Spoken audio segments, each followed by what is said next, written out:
আসসালামু আলাইকুম সবাইকে। আপনাদের মনে অনেকেরই কনফিউশন যে এক্সএম্পিয়ারে ট্রানজ্যাকশন করতে হবে কি না। তো মেইকে ট্রানজ্যাকশন ছাড়াই আপনারা এয়ারড্রপ নিতে পারবেন। এখানে দেখা যাচ্ছে এয়ারড্রপ অপশনে ক্লিক করার পর আপনারা এরকম একটি ইন্টারফেস দেখতে পারবেন।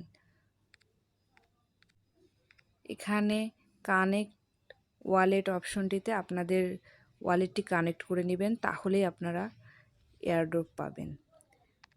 আর এখানে একটি অপশন আছে 2 নাম্বার অপশনে, মেক এ টর্ন ট্রানজ্যাকশন।